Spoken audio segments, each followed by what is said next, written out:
Hello everyone, welcome back to the SSP classes.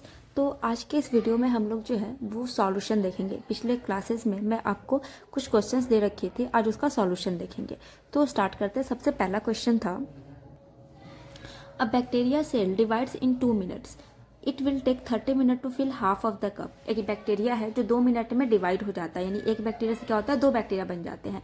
और वो bacteria क्या करता है, एक कप को फिल करने में, आधा फिल करने में 30 मिनट टाइम लगाता है। Calculate the time to fill full of the cup और to fill the next half. तो जो आधे बचे हुए कप होंगे उसको फिल करने में बैक्टीरिया को कितना टाइम लगेगा, यानी कितने मिनट तक वो डिवाइड करेगा जिसकी वजह से जो कप है वो पूरा फिल हो जाएगा। तो हम लोग पहले इसको सॉल्व करते हैं। फर्स्ट क्वेश्चन को सॉल्यूशन देखते हैं हम लोग। क्या कहता है क्वेश्चन में, एक बैक्टीरिया है, ठीक है, ये 2 मिनट बाद क्या करता है, डिवाइड हो जाता है। 2 मिनट बाद क्या करता है, ये 2 बैक्टीरिया का सेल बना लेता है। अब आप बताओ नेक्स्ट 2 मिनट के अंदर क्या करेगा, ये वाला बैक्टीरिया भी डिवाइड करेगा एंड ये बैक्टीरिया भी डिवाइड करेगा और ये क्या करेगा, 4 सेल बना लेगा, यानी उससे दुगना बना लिया। फिर ये नेक्स्ट जो 2 मिनट हो गए, 2 मिनट बाद वापस ये जो ईच सेल है वो वापस से डिवाइड करेंगे और ईच सेल डिवाइड करने के बाद अपने जैसे एक और सेल बनाएंगे, यानी कितना हो जाएगा, 4 सेल बना लेंगे।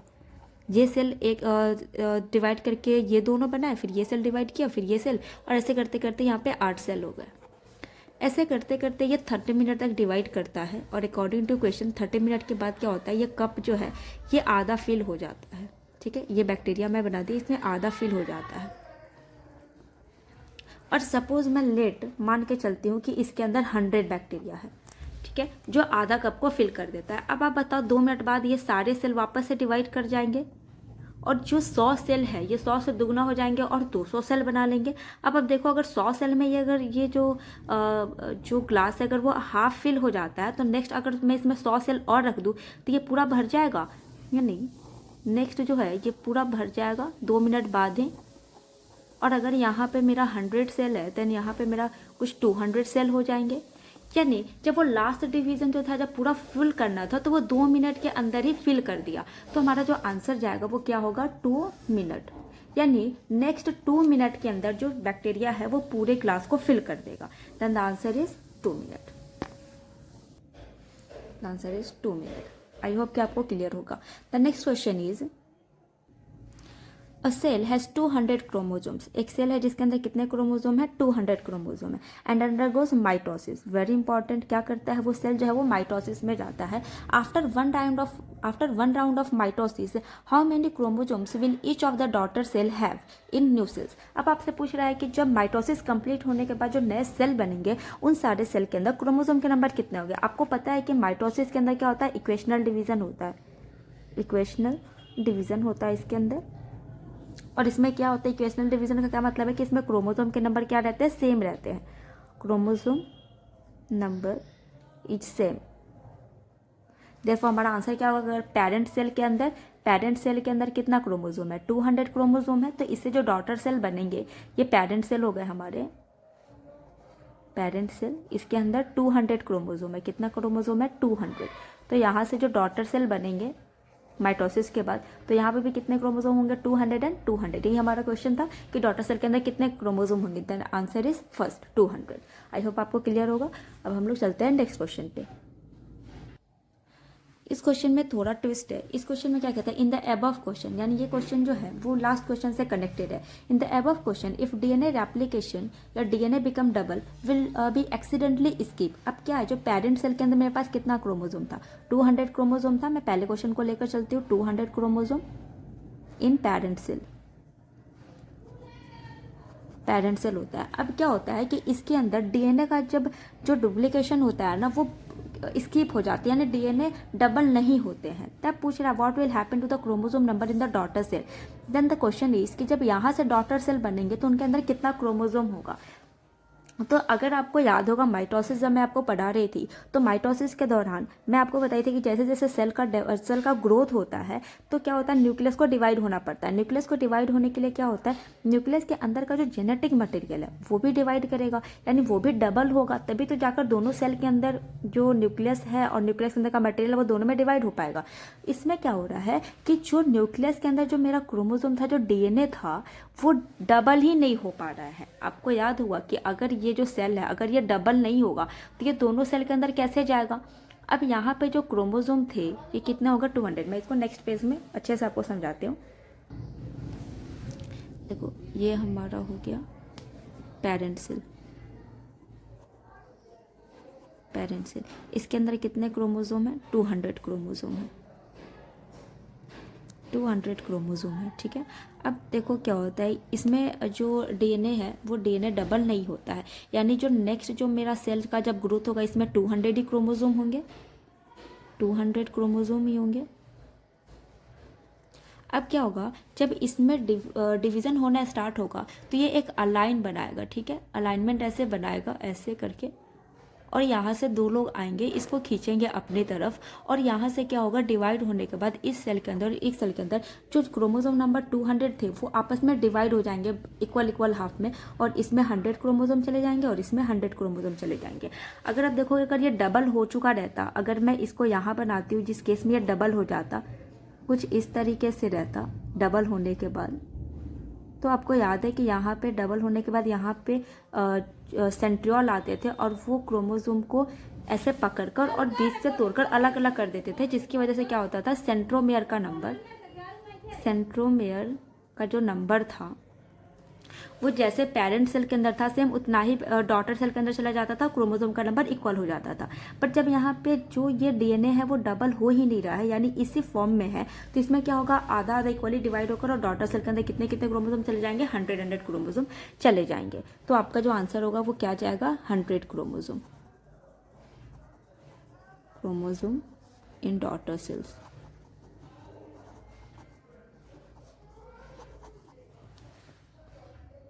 The answer is 100 chromosome. तो जो नेक्स्ट क्वेश्चन है वो है हमारा अब बैक्टीरियल सेल डिवाइड्स इन 1 मिनट। यहाँ पे जो क्वेश्चन है इसमें है कि बैक्टीरियल सेल जो है वो 1 मिनट के अंदर डिवाइड कर देता है।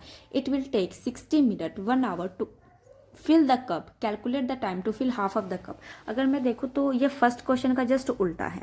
इसमें क्या कहता है कि बैक्टीरिया सेल 1 मिनट के अंदर डिवाइड कर देता है, यानी एक सेल से ये 2 सेल बना लेता है within a minute, 1 minute में। अब क्या होता है it will take 60 minute to fill the cup, calculate the time to. अब देखो क्या होता है ये डिवाइड करते करते जाता है और ये एक कप है, ठीक है। और यहाँ से मैं यहाँ बनाती हूँ, पहले ये आधा कप भरा होगा बैक्टीरिया से, आधा कप भरा होगा, और फिर इसके जस्ट बाद क्या हो जाएगा फुल कप जो है वो भर जाएगा डिवीजन के बाद। अब देखो ये पूरा फुल कप भरने के लिए क्या होता है इसको जो टाइम लगता है दैट इज 60 मिनट। 60 मिनट। अब बताते हैं calculate the time to fill half of the cup. तो हाफ कप को फिल होने के लिए कितना टाइम लगेगा, तो ये जो टाइम लगेगा 1 मिनट जस्ट पहले, इसके before 1 minute that is 59 minute. 59 minute के अंदर क्या होगा ये जो कप है वो आधा फिल हुआ रहेगा, और 1 मिनट जैसे ही 1 मिनट बाद होगा क्योंकि इसके डिवीजन का टाइमिंग कितना है 1 मिनट, एंड 1 मिनट के बाद क्या हो जाएगा ये जो बैक्टीरिया है ये फुल फिल हो जाएगा। तो यहाँ पे ऑप्शन में थोड़ी सी मिस्टेक है, यहाँ पे 51 मिनट होगा and the answer is 51 minute. अगर आपको समझ नहीं आया मैं इसको वापस से समझा देती हूँ। देखो एक बैक्टीरिया है ये डिवाइड किया 1 मिनट के अंदर,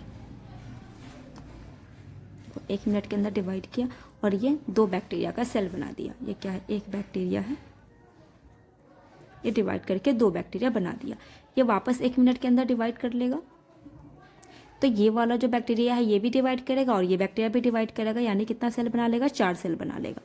नेक्स्ट 1 मिनट बाद आफ्टर 1 मिनट ये बैक्टीरिया भी डिवाइड करेगा, ये भी डिवाइड करेगा, ये और ये सारे डिवाइड करेंगे और सारे अपने जैसे एक एक बनाते जाएंगे, यानी 4 से कितने हो जाएंगे 8 हो जाएंगे, 8 बैक्टीरिया बन गए।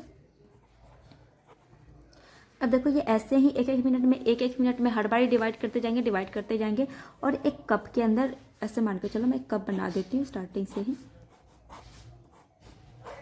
अब देखो क्या होता है कुछ टाइम बाद ये जो बैक्टीरिया है ये पूरा फुल फिल हो जाता है, ठीक है। आपको बताना है कि जब ये हाफ फिल होता है तब उस टाइम पे कितने मिनट में फिल हो जाता है। क्वेश्चन में दिया है कि फुल फिल होने के लिए जो टाइम है वो है 1 आवर। यहाँ से यहाँ तक जब वो फिल करता है तो टाइम है 60 मिनट और 1 आवर। ठीक है। आपको पता है कि यहाँ से यहाँ तक जब जाएगा तो 1 मिनट के अंदर क्या करेगा, डिवाइड कर लेगा। यानी अगर मैं इस टाइम को x मान के चलूँ तो ये टाइम कितना हो जाएगा, x माइनस 1 मिनट, क्योंकि जस्ट 1 मिनट पहले तो यह हाफ फिल होगा ना, क्योंकि 1 मिनट बाद क्या होगा, ये सारे सेल डिवाइड करेंगे और फिल होते जाएंगे। ये सेल भी डिवाइड करेगा, ये भी डिवाइड करेगा, ये भी डिवाइड करेगा, ये सारे डिवाइड करके 2-2 सेल बनाते चले जाएंगे और क्या करेगा, ये हाफ से क्या हो जाएगा, फुल फिल हो जाएगा। अब देखो एक्स का जो वैल्यू है, जो पूरा टाइम है वो है 60 मिनट, तो ये कितना हो जाएगा, 60 minus 1 minute, that is 59 minute. यानी अगले जो 1 मिनट के बाद है, 1 मिनट के अंदर क्या करता है, ये पूरा फिल हो जाता है। यानी 1 मिनट पहले क्या होगा, आधा फिल होगा, तो 60 मिनट से जस्ट 1 मिनट पहले 59 मिनट में क्या होगा, ये हाफ फिल होगा। यह आपको क्लियर होगा ये सारे क्वेश्चंस। तो अभी हम लोग क्या करेंगे, इसके बाद मैं आपको कुछ मियोसिस का क्वेश्चन दूंगी एंड नेक्स्ट क्लास में मैं क्या करूँगी, उस सारे क्वेश्चन को डील करूँगी। Here are the questions. The first one is, if a cell of an organism has 48 chromosomes, how many chromosomes will be present in the gametes formed after meiosis? तो आपको बताना है कि एक डिप्लॉयड सेल के अंदर, एक ऑर्गेनिज्म में डिप्लॉयड सेल के अंदर 48 क्रोमोसोम है। तो आपको बताना है कि जब वो गैमीट बनेगी आफ्टर मियोसिस, आपको पता है गैमीट का फॉर्मेशन होता था, तो उसके बाद उस जो डॉटर सेल्स बनते हैं उनके अंदर जो क्रोमोसोम का नंबर होगा वो कितना है। आपके ऑप्शन है 48, 24, 12 and 92। The next question is, if one diploid cell undergoes meiosis, how many haploid cells will be formed? Diploid cell का मतलब होता है वैसा सेल जिसके अंदर जो क्रोमोसोम नंबर का जो सेट है, जो क्रोमोसोम का सेट है वो डबल होता है। यानी उसके अंदर जो हाफ क्रोमोसोम आते हैं, हाफ सेट जो आते हैं वो मेल पैरेंट की तरफ से आते हैं, और जो हाफ सेट ऑफ क्रोमोसोम होते हैं वो हमारे फीमेल पैरेंट की तरफ से आते हैं। जो आपको मैं बताई थी, स्पर्म एंड ओवम आधे आधे इन्फॉर्मेशन, आधे आधे क्रोमोसोम लेकर आते थे और मिक्स होकर जाइगोट बना देते थे। उसी तरीके से होता है वही होता है डिप्लॉयड सेल। क्या होता है, जिसमें 2 सेट ऑफ क्रोमोसोम होते हैं। अगर वो मियोसिस करेगा तो मियोसिस के बाद जो नंबर ऑफ हैप्लॉयड सेल होंगे, कितने सेल बनाएगा एक सेल, अब मियोसिस के बाद आपको सिंपली ये बताना है। एंड द ऑप्शन इज 2, 4, 8 और 1, या फिर वो सेल जो डिवाइड करने के बाद कोई नया सेल नहीं बनाएगा, उतना ही रह जाएगा। The third question is, a diploid cell undergoes meiosis, how many cells and what chromosome number will be found? First is after meiosis first and the second is after meiosis second. आपको बताना है कि अगर एक diploid cell यानी जिसके अंदर chromosome का जो सेट है वो 2 होगा, जब वो मियोसिस करेगा तो मियोसिस के बाद कितने नंबर ऑफ सेल होंगे, पहला तो आपको ये बताना है कि नंबर ऑफ सेल कितने होंगे, और दूसरे में आपको ये भी बताना है कि क्रोमोसोम का नंबर कितना होगा, विल बी फाउंड। अगर मान के चलो डिप्लॉयड सेल के अंदर, डिप्लॉयड सेल जो है उनके अंदर इनिशियली 46 क्रोमोसोम है, क्रोमोसोम नंबर जो है वो 46 है, तो आपको ये बताना है कि मियोसिस फर्स्ट के बाद सेल के कितने नंबर बनेंगे और उसके अंदर क्रोमोसोम कितने होंगे। एंड सेकंड आपको ये भी बताना है कि मियोसिस सेकंड के बाद जो सेल का नंबर होगा वो कितना होगा और उन सारे सेल के अंदर क्रोमोसोम के नंबर कितने होंगे। आई होप आपको आ जाएगा, क्योंकि ये सारी चीज़ें मैं डील कर चुकी हूँ। द नेक्स्ट क्वेश्चन इज, तो जो आपका नेक्स्ट क्वेश्चन है ये एनसीईआरटी का है, ये आपके एनसीईआरटी टेक्स्ट बुक के अंदर का क्वेश्चन है, ठीक है। तो क्वेश्चन कहता है, what is the importance of DNA कॉपिंग in reproduction. आपको बताना है कि रिप्रोडक्शन के दौरान डीएनए का कॉपी क्यों बनता है। जब हम लोग सेल डिवीजन करवा रहे थे तो वहाँ पे हम लोग डीएनए का कॉपी बनाते थे, उसके पीछे का रीजन क्या है, क्या इंपॉर्टेंस है। And the next question is, ये भी आपके एनसीईआरटी की क्वेश्चन है। The question is, why is variation beneficial to the species but not necessarily for the individual. NCERT question ये कहती है कि वेरिएशन स्पीसीज के लिए जो वेरिएशन होता है वो स्पीसीज में बेनिफिशियल क्यों होता है, और ये इंडिविजुअल के लिए बेनिफिशियल नहीं है पर एक पूरे पॉपुलेशन, एक पूरे स्पीसीज के लिए जो है वो बेनिफिशियल है। स्पीसीज का मतलब होता है पूरी समुदाय, जैसे कि अगर वेरिएशन हमें ह्यूमन के अंदर देखा जाए तो, या फिर पूरे टाइगर के अंदर वेरिएशन देखा जाए, और इंडिविजुअल का मतलब किसी एक के अंदर वेरिएशन देखा जाए। तो यहाँ कह रहा है कि जो वेरिएशन है वो स्पीसीज के लिए तो सही है, यानी पॉपुलेशन के लिए अगर मैं बात करूँ तो वेरिएशन जो है वो बेनिफिशियल होती है, लेकिन एक इंडिविजुअल के लिए बेनिफिशियल नहीं है। इसके पीछे का रीज़न क्या है ये आपको बताना है, और इन सब का क्वेश्चन, इन सबके जो आंसर्स होंगे वो हम लोग नेक्स्ट क्लास में जो है वो डील करेंगे। Okay, that's it for the video, मिलते हैं नेक्स्ट क्लास में।